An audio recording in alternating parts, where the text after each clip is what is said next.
வணக்கம். மரணமே காணாத மாமன்னர் புலித்தேவரை வணங்கி உங்களிடத்தில் பேசுகின்றேன். வருகின்ற காலங்களிலே மிகப்பெரிய போராட்டத்தை புலித்தேவர் மக்கள் முன்னேற்ற கழகம் தென் மாவட்டத்தில் நடத்த இருக்கின்றது.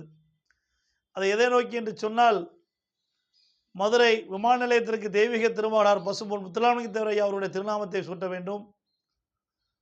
அதேபோல் முக்குளத்தூர் அகமுடையர், மறவர், கள்ளர் அனைவரையும் ஒருங்கிணைத்து தேவரின் அரசாணையை வெளியிட வேண்டும் இந்த அரசாங்கம்.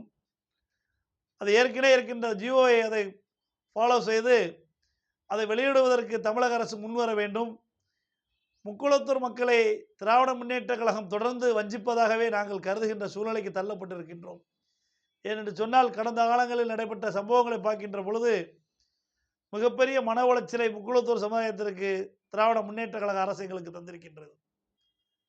நீங்கள் அதெல்லாம் சரிப்படுத்த வேண்டும். சரிப்படுத்தவில்லை என்று சொன்னால், நடைபெறுகின்ற 2026 சட்டமன்றத்திலே நாங்கள் சரிப்படுத்துகின்ற இடத்திற்கு வந்து விடுவோம் உங்களுக்கு எதிராக என்பதை நீங்கள் உணர்ந்து செயல்படுங்கள்.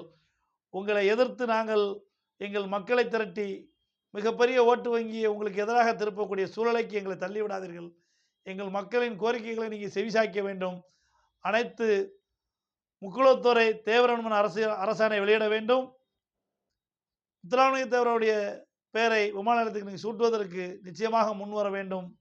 வராத பட்சத்தில் தென் மாவட்டத்தில் வருகின்ற 2026 அதற்கு முன்பாகவே மிகப்பெரிய ஒரு போராட்ட களத்தை புலித்தேவர் மக்கள் முன்னேற்ற கழகம் வகுப்பதற்கான வேலைகளை செய்து கொண்டு வருகிறோம் என்பதை தெளிவாக தெரிவித்துக் கொள்கிறேன். நன்றி, வணக்கம்.